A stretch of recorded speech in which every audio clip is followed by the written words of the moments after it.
Chicken வந்து 200 gram எடுத்திருக்கேன். 1/4 spoon மிளகுத்தூள், 1/2 ஸ்பூன் அளவுக்கு மஞ்சத்தூள். இது ரொம்ப டேஸ்ட்டாக இருக்கும், டிஃப்ரெண்ட்டாகவும் இருக்கும். இதை ட்ரை பண்ணி பாருங்கள்.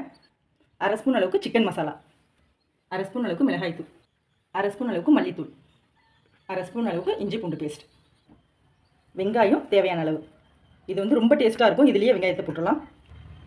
1/4 பீஸ் அளவுக்கு லெமன், அரை கூட வேணாம், கொஞ்சம் போதும். இப்போ இதோட டேஸ்ட்டே அதிகமாக செய்ய போகிறது இதாங்க. நெய் 1/2 ஸ்பூன் அளவுக்கு நெய் சேர்த்துருங்க. இதுக்கு தேவையான அளவு உப்பு போட்டு இதை அப்படியே நல்லா பிணைஞ்சு கொடுங்க. நல்லா மேரினேட் பண்ணுங்கள்.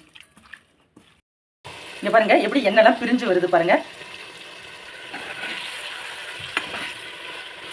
நம்ம எதுவுமே செய்ய வேணாங்க, கொஞ்சம் போல் எண்ணெய் ஊற்றினா போதும். ரொம்ப எண்ணெய் கூட தேவையில்லை, அதுவே அதுலேயே வறுத்து வரும். கீ ரோஸ்ட் செம்மையாக இருக்குது. இப்போ பாருங்கள் நம்ம ஊற்றின எண்ணெய் வந்து எவ்வளோ உண்டு. இப்போ பாருங்கள் எவ்வளோ எண்ணெயாக இருக்குது. இதுலேயே நல்லா குக்காய் வருங்க, செம்ம சூப்பராக இருக்கும். ஃப்ரெண்ட்ஸ் பிடிச்சிருந்தா லைக் பண்ணி சப்ஸ்கிரைப் பண்ணுங்கள். பாய்.